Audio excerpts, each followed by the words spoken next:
Facebook is being accused of censorship after the latest purge of over 800 accounts. The claim is that many of these accounts are being removed for inauthentic behavior. But many of the accounts actually are very authentic, including a page for one of RT's America's reporters, one that you actually see her often and you'll hear from later. Trini Chavez has more on what this means for alternative news and censorship on the web.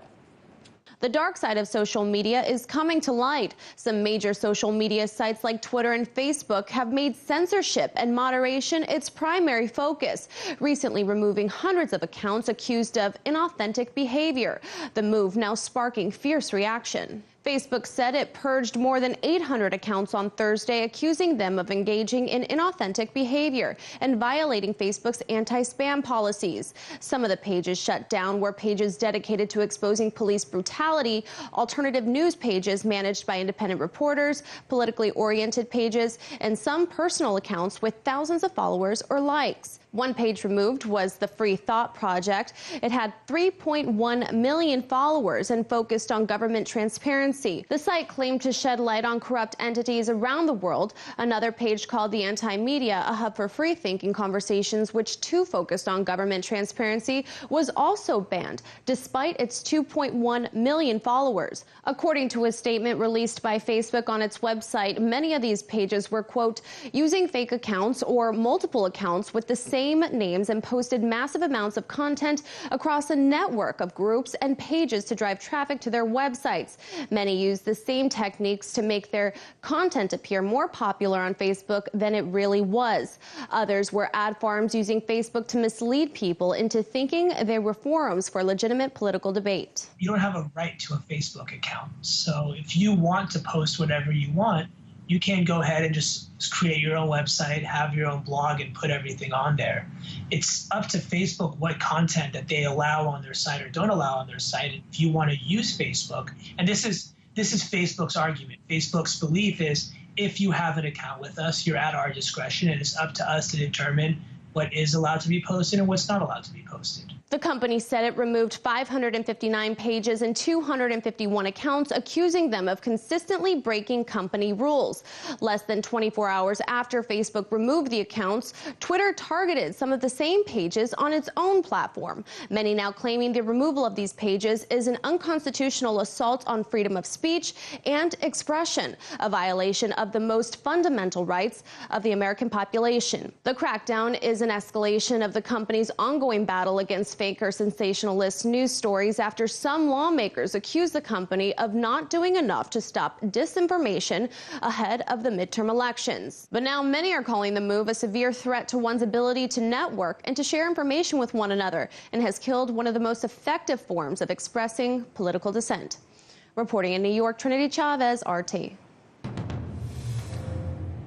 For more, we go to RT correspondent Rachel Blevins and journalist and author Max Blumenthal. Thanks for joining me. Rachel, I have to ask, why your page? Why do you think Facebook actually targeted your page? You're just an everyday American who's a reporter, who works for a network, and what kind of posts were you putting on your page that would make you such a target?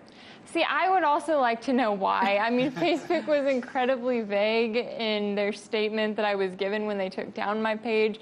They basically said that either I was misleading users with inauthentic behavior or that I was using spam accounts to post on my page, none of which is true, none of which they provided evidence for.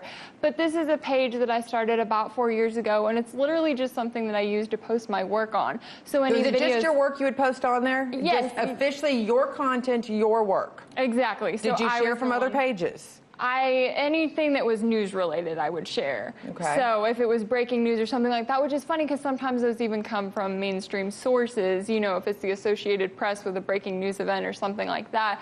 But the things that they're saying that it was spam or that it was misleading users, they haven't provided any evidence for that, and that's something that I don't think they can back up. Okay, so has Facebook given you any update until right now of what they're going to do about your page, or did they give you someone to contact and appeal? See, they haven't. They give you sort of a vague process of being able to submit an appeal, and which I did as soon as I found out about it. And since then, I've just kind of been stuck with this message saying that the appeal is suspending and that it's it's pending, basically. Okay, so Max, what is the criteria? Because I'm sure everybody watching right now is going, what about my page? Is my page next? What is the criteria of those pages, it seems like, that were taken down on Facebook? And we've seen it on Twitter as well. Yeah, again, as Rachel said, I don't know what the criteria is.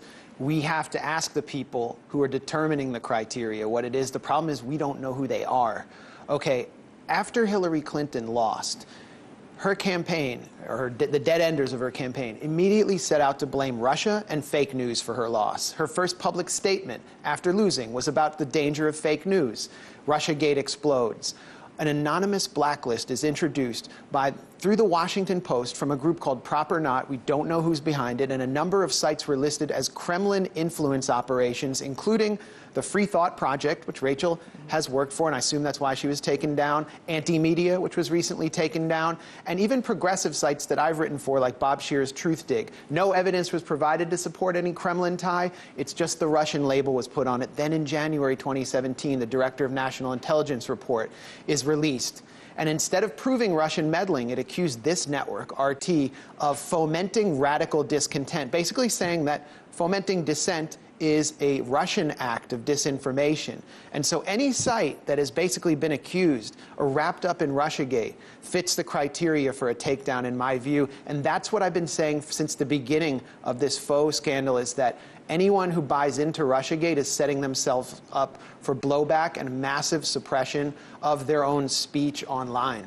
So, Max, I have to ask, you went from, in 2008, 2012, just these campaigns bragging about their data, about collecting all this information, about having this social media network that even other candidates down ballot could use. Now you have it to where, on one camp, that if you're connected to anything that had to do with the Trump campaign or Russia, you get taken off. Is this a form of censorship? And frankly, because we're choosing to use Facebook, isn't it something that they can do regardless?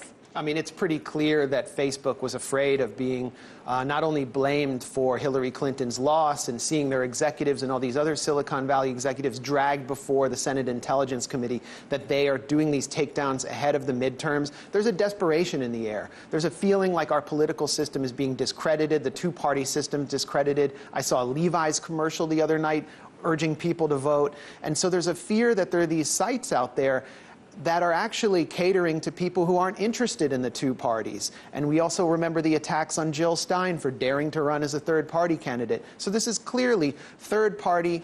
This is clearly about suppressing dissenting voices, and now we're watching Silicon Valley run through these dissenting websites like Rachel's page with a bone saw, treating them like Saudi Arabia treats disloyal pundits. Well, that's an interesting point. In a digital sense. In a digital sense. That's a great line. So, Rachel, I have to ask you, you're a journalist, but at the same time, you're also just someone that had a Facebook page. Do you feel like your freedom of speech, that your First Amendment rights have now been, as a private citizen, have now been stifled because of this? I do, and I think it's one of those things where Facebook can come forward and they can say, oh, well, we took your page down for spam or we took it down for fake news, but they're not providing any evidence to actually back up those claims. And at the same time, what they're doing is you see this long list of pages. There's a lot of different pages that were taken down, but some of these main alternative news sites and main independent voices were taken down, but you don't see other mainstream media sources taken down. I haven't seen any mainstream media publications on this list, and so because of that, it shows that Facebook is almost favoring them, which really creates a problem because it seemed like a few years ago Facebook was a platform that would give sort of a level playing field to citizen journalists and to alternative sites. And so the fact that they seem to be favoring just mainstream media sources, I think sets a really dangerous precedent. The mainstream media does do clickbait. They do spam, exactly. Right? They do everything. Everybody can post pictures of puppies and cupcakes, and in the end, it all comes down to money. Thank you, Max and Rachel, and we'll continue to follow this. Thanks. Hey YouTube, thanks for checking out our channel. We hope you enjoyed the video. We have tons of content for you just like this. For more of RT America's one-of-a-kind news and analysis, be sure to subscribe and never stop questioning more.